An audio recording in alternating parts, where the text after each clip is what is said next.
The Tazewell Police Department. God, that's perfect.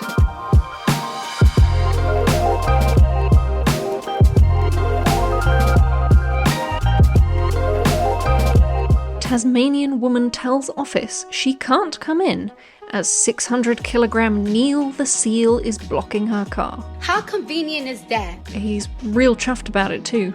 Help keep family and friends informed by sharing this article. Ah yes, watch out, friends and family of Tasmania. Neil could be a regular visitor. Anyone who encounters him is advised to stand 20 metres away, giving him plenty of space.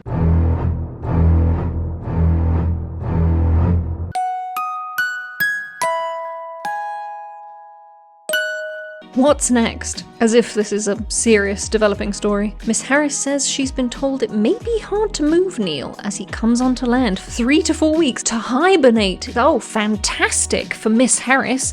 3 to 4 weeks of Neil the seal in front of her car. Oh, but he was later spotted making his way to the beach. Never mind. Incredibly disappointing for her. She said, I have no idea why he's chosen my front yard, but he's welcome to stay as long as he wants. I hope your boss does not read this article, but I understand the sentiment.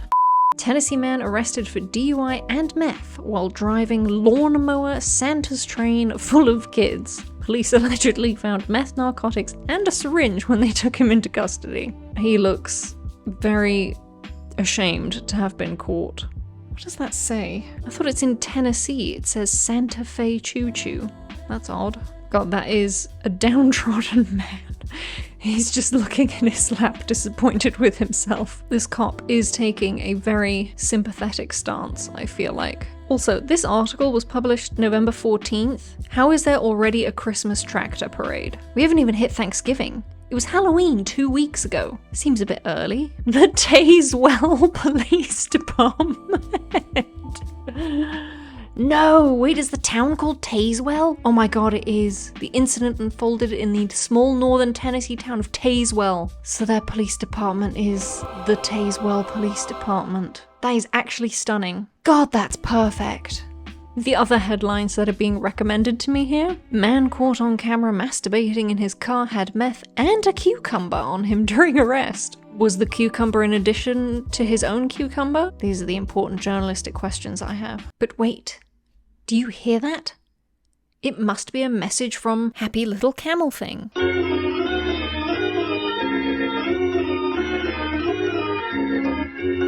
I clicked no thanks for cookies, and it's actually got the balls to fake a processing meter that's going painfully slowly, just so I'll hit cancel and they'll be able to track. Tough titties for you, I've got patience.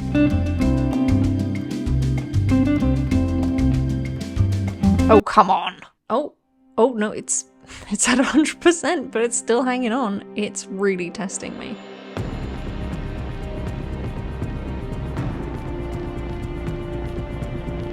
I'm going to win. That's how this is going to work. Maybe I spoke too soon. Oh! I've successfully updated my cookie settings. Who knew it took 45 seconds?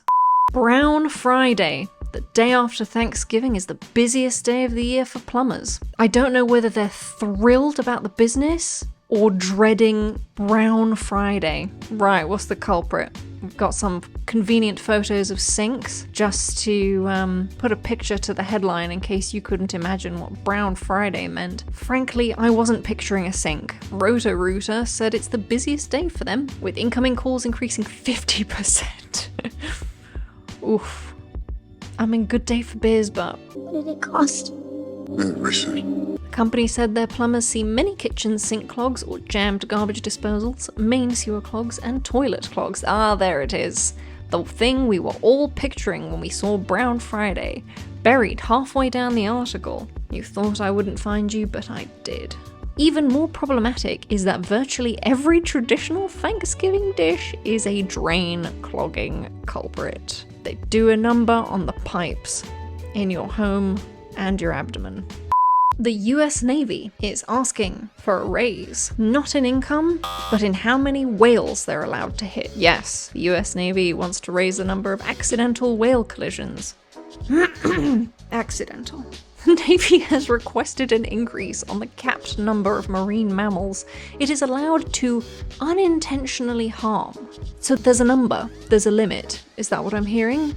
They already had an acceptable limit. At what point did they decide we need to cap the amount of whales you can hit? Were they doing it for sport? It doesn't say how many whales they're allowed to hit. That's journalism. I need to know. Under current regulations, the Navy is allowed to hit up to 3 large whales, resulting in their serious injury or death between 2018 and 2025. What does it go up after 2025, like inflation?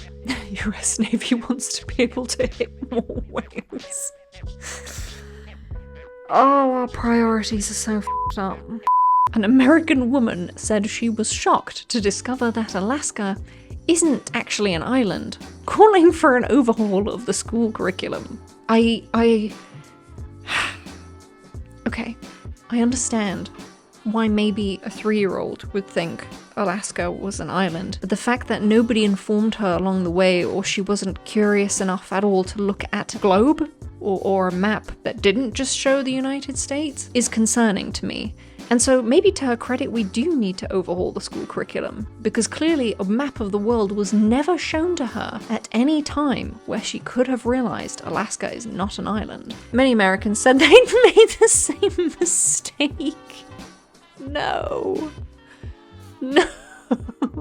Oh, of course, the woman posted it on TikTok. She asked people not to call her a stupid American as she admitted her mistake. What did she expect? She literally fulfilled the trope, not only of a stupid American, but of a stupid American who doesn't know the geography of their own country. A fifth of Americans can't locate the US on a world map. Why do you think this is? Some people out there in our nation don't have maps, and I believe that our education, like such as in South Africa and the Iraq, everywhere like such as, and everybody knows that Alaska is cold, but did I know that it was connected by land? No, I did not know that. I'm sorry, have you seen Alaska? It's got a straight line of a border. You think that's naturally occurring in the wild? That's not a natural, oh no. And yes, it is often shown along with Hawaii, separately in a box. What do you think the box is? Do you think that's a pool that Alaska's floating in? I don't think she had 2 thoughts about this. I don't think she's thought about it since she was 4. A stable of AI chatbots imitating influencers for erotic roleplay has gone dark after its CEO went to jail for attempted arson, for some reason accompanied by a image of Ryan Gosling with a broken nose from some film. I'm completely clueless as to why this is relevant. Forever Voices operated through the texting service Telegram, connecting users to chatbot facsimiles of high-profile influencers like Karen Marjorie Amaranth, Adriana Chechik, and Brandy Love. So a bunch of people with Telegram girlfriends suddenly have been ghosted. While these figures made deals to willingly lend their names and likenesses to Forever Voices projects like Karen AI, some of its other offerings are a little more dubious. I don't think Sims Erotica Edition was ever approved by EA. Let's be real here. Sims Erotica Edition is exactly what everyone does with Sims. Everybody wants to put in the woohoo bed. Back when the woohoo bed was a thing. My age is showing. Jeez. Hang on. We're getting into the company. Why has the guy been done for arson? After an apparent mental breakdown, expressed at least in part through the official Forever Voices Twitter account, which included incoherent accusations leveled against political figures and US law enforcement agencies, Maya, the Forever Voices CEO, was arrested for attempted arson of his own apartment building. He also reportedly made a public threat via Twitter to blow up the offices of a company that makes software for restaurants. I kind of want to see that Twitter account. Oh yeah, this guy went nuts. Secretly a Saudi bonsai salesman. What does that mean? He's actually sharing screenshots of text messages with somebody who is actively saying it sounds like you're having some sort of health challenge right now. Yep. Who is this? Melissa Rosen something? Yep. She called it. Man who killed his girlfriend released from prison after becoming dangerously overweight. Dimitri Fricano confessed to killing Erica Preti because she had reprimanded him for leaving too many crumbs on a hotel bed. It's remarkable that he was told off for too many crumbs on a hotel bed, killed his girlfriend, and then promptly became so overweight he's been released from prison. A judge recently released a 35-year-old man from prison over health concerns, with one concern being that the 430-pound murderer would not be able to obtain a low-calorie diet while incarcerated in an Italian prison. Because you were in prison, but in Italy, like, was the food? You know how... I feel like the trope is you go to prison and get ripped and really lean. So what the hell do they feed them in Italian prison that he became 430 pounds? How big was he to start? Oh, no, he was not a large man. His incarceration makes it impossible for him to follow a weight loss diet. What did he do to his girlfriend? He stabbed her 57 times. And now we worry that he can't follow a weight loss diet in prison. Well, humanity shows up in the strangest of places, I guess. He requires a wheelchair or crutches to move, and the prison's layout is not well equipped for those tools. Of course, the family calls it a shameful decision, the father adding that authorities assured him if Fricano's weight went back to a healthy range, he would return to prison. Well, there's an incentive to stay 430 pounds if I ever saw one. Why would you lose any weight? Oh, so if I stay 430 pounds, I can just be under house arrest for the rest of my sentence. Somebody get me a Big Mac. Thanks for watching. If you enjoyed these truly unusual news items, drop a like, leave a comment with your favourite one, maybe subscribe if you like the occasional hilarity, and I'll see you in the next one.